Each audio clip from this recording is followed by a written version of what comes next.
बिस्मिल्लाहिर्रहमानिर्रहीम अल्लाहुम्मा सल्लि व सल्लिम अला नबीना मुहम्मद। मैं हूं डॉक्टर मोहम्मद सत्तार अहमद रायपुर लहरी, आपको अपने चैनल में खुशामदीद कहता हूं। तो आज हम डिस्कस करेंगे जो हमारे मुल्क में फैलती हुई बढ़ती हुई बीमारी है, लंपी स्किन डिजीज़। आज से 3 साल पहले भी इस बीमारी ने बहुत ज़्यादा नुकसान किया, अरबों रुपए का जो है नुकसान हुआ, और अब फिर जो है ये शिद्दत पकड़ती जा रही है। जो हमारी गाय है कि उनके अंदर इसकी शिद्दत बहुत ज़्यादा है, और छोटे बच्चों में, बच्चों में इसकी जो शिद्दत है वो बढ़ती जा रही है।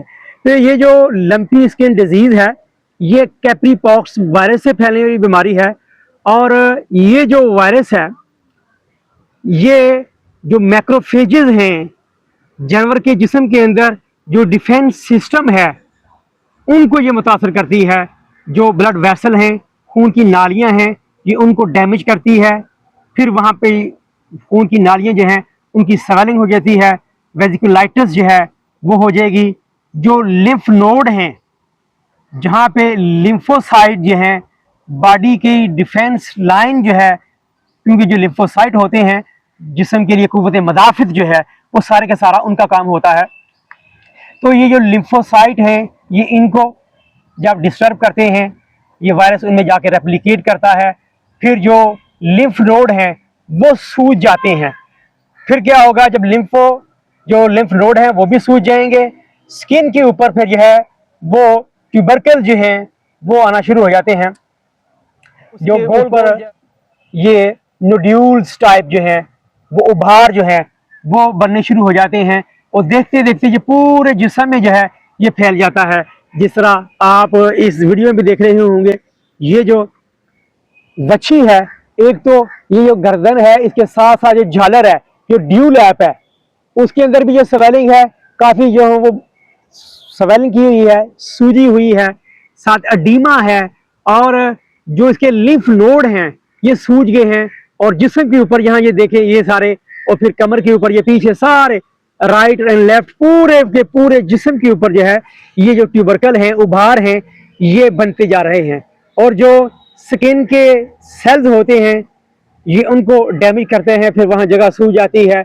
बाद में वहाँ पे ट्यूबरकल उभार हैं, ये अब्सेस की सूरत में, फोड़ों की सूरत में जो है ये बर्स्ट करते हैं, फटते हैं, और वहाँ से जो है वो डिस्चार्ज आता है, और फिर नीचे बहुत से जख्म जो हैं वो बन जाते हैं, वूंड जो हैं वो बन जाते हैं।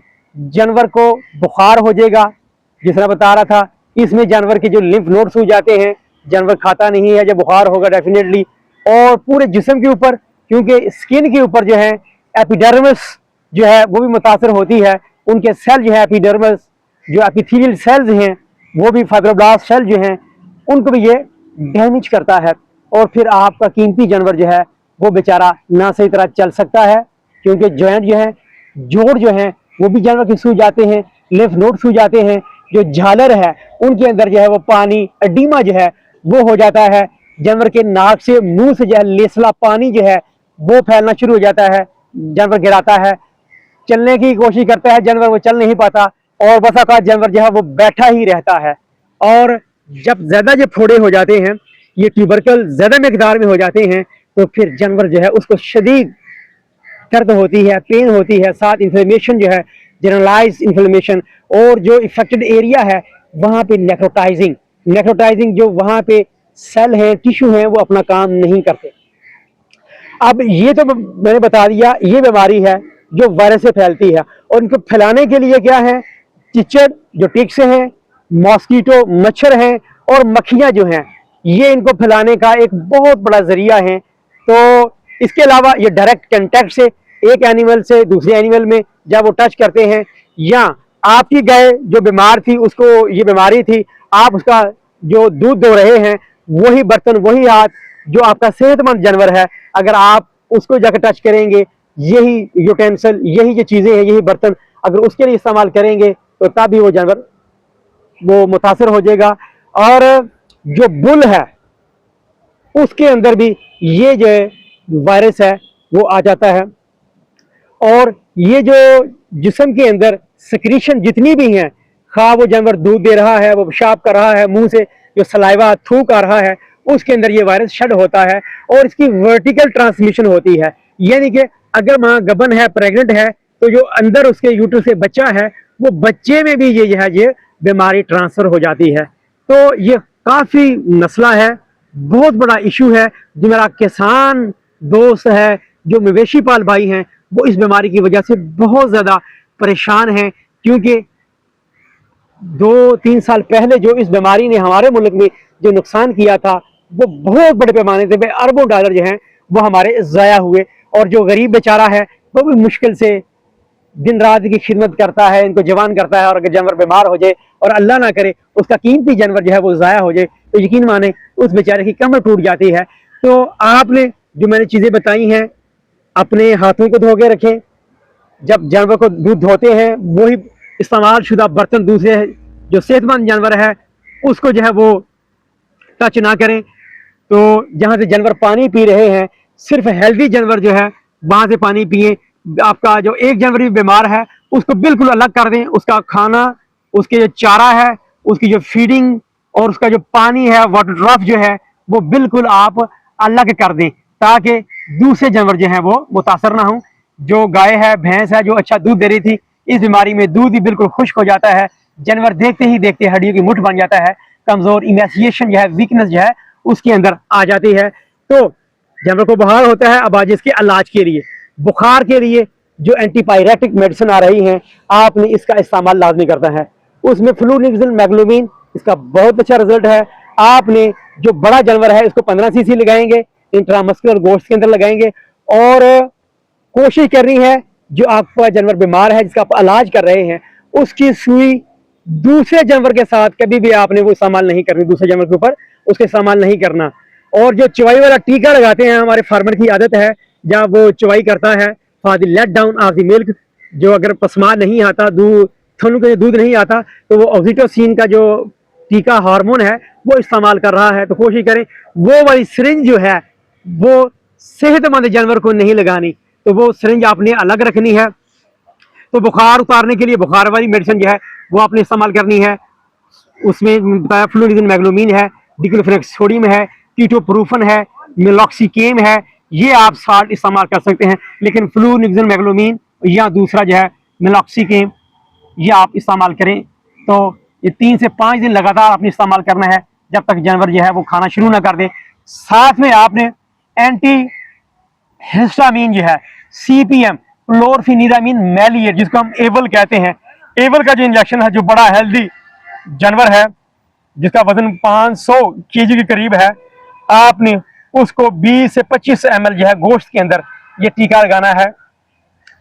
और इसके अंदर जो है, क्योंकि इन्फेक्शियस है, सेकेंडरी बैक्टीरियल इन्फेक्शन होने के चांस होते हैं, या माइएसिस जो है, क्योंकि वहाँ जख्म होते हैं, फट जाते हैं, तो फिर मक्खियाँ वहाँ जो हैं वो एग्स अपने अंडे देती हैं, वही लार्वा में वही मैगेट्स जो कीड़े हैं वो पड़ जाते हैं। तो सेकेंडरी बैक्टीरियल इन्फेक्शन जो है उसको कंट्रोल करने के लिए एंटीबायोटिक जो है उसका इस्तेमाल जो है वो लाजमी करेंगे, क्योंकि जो बाहर बने हुए फोड़े हैं, जो ट्यूबरकल हैं, वो जानवर के जिस्म के अंदर भी हैं, इंटेस्टाइन आंतोनी के अंदर बन जाते हैं, जिगर जो है उसके ऊपर बन जाते हैं, जो मैदा है उसके ऊपर, लंग्स जो हैं, तो जानवर का सांस जो है वो भी मुश्किल हो जाता है।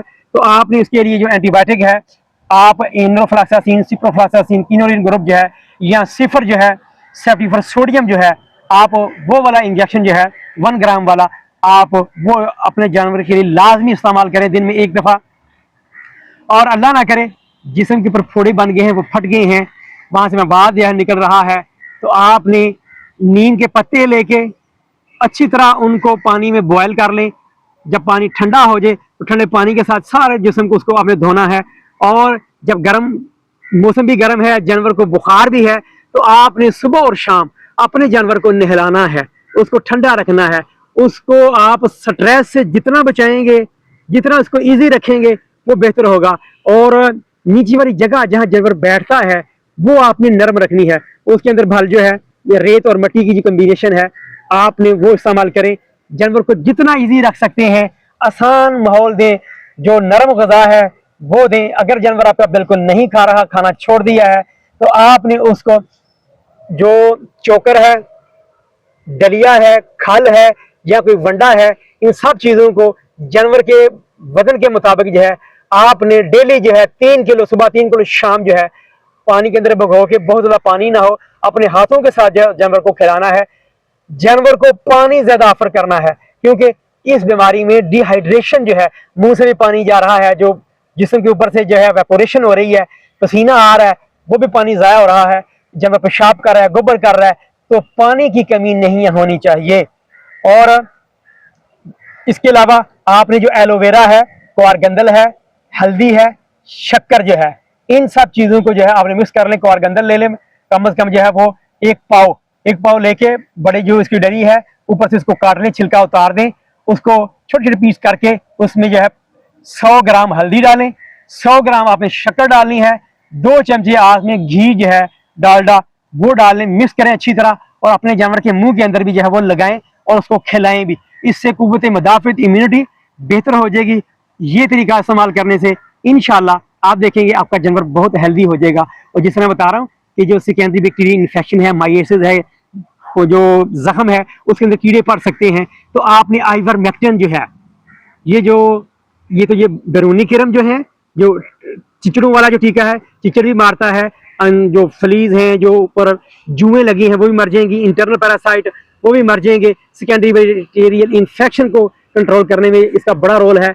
1 ml 50 किलो वजन के लिए जो है सब कट खाल पकड़ के, खाल के नीचे आपने जो है ये लगाना है। तो मैं उम्मीद करता हूँ जो मेरे मवेशी पाल भाई हैं, जो किसान वीर हैं, इन बातों का ख्याल करेंगे।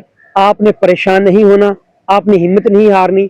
हर तकलीफ अल्लाह की तरफ से है, वही इसको दूर करने वाला है। अल्लाह के ऊपर आपने भरोसा करना है और आपने अपने जानवर की केयर करनी है। तो जो भाई मेरे चैनल पे नए हैं उनसे रिक्वेस्ट करूंगा मेरे चैनल को लाइक करना, शेयर करना, इसको सब्सक्राइब करना आपने बिल्कुल नहीं भूलना। जिस तरह मैंने आपसे रिक्वेस्ट की है, अपने जानवर का बहुत सा ख्याल करना है। यकीन माने अगर आपने एक हफ्ता अपने जानवर की केयर कर ली, और इस बीमारी को कंट्रोल करने का वाहिद हल है जो जानवर आपके सेहतमंद हैं उनको जितनी जल्दी हो सके आपने वैक्सीन जो है, हिफाजती टीके जो है वो लाजमी लगाएं। महंगे नहीं हैं, लेकिन आपके जानवर बहुत कीमती हैं, बहुत महंगे हैं। आपने बड़ी मेहनत से इनको जवान किया है, बड़ी मेहनत, मशक्कत, खून पसीने की कमाई से आपने जानवर खरीदे हैं, तो इनका ख्याल करें। अल्लाह पाक आपके जानवरों को सेहतमंद रखे, आपको भी जो है वो सेहतमंद रखे, खुशहाल रखे। Thank you so much. अगर अल्लाह ने नई जगह पे फिर मुलाकात होगी, तब तक लिए इजाजत। अस्सलाम वालेकुम व रहमतुल्लाह।